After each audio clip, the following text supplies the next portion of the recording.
Hello, my name is Miguel Gonzalez.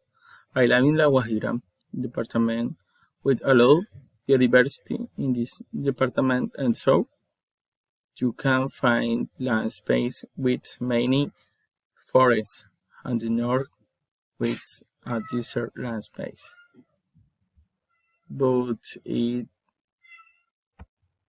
then affected due the exploitation of fossil fuels such as coal. This is at damage its ecosystem both of the water in the air, affecting communities and living beings that live in the area.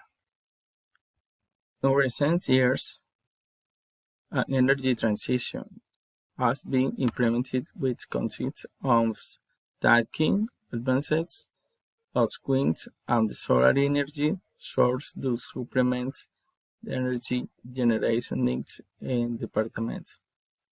I live in Maicao, bordering Venezuela, a multicultural municipality where each can enjoy the cultural of the country of the other country.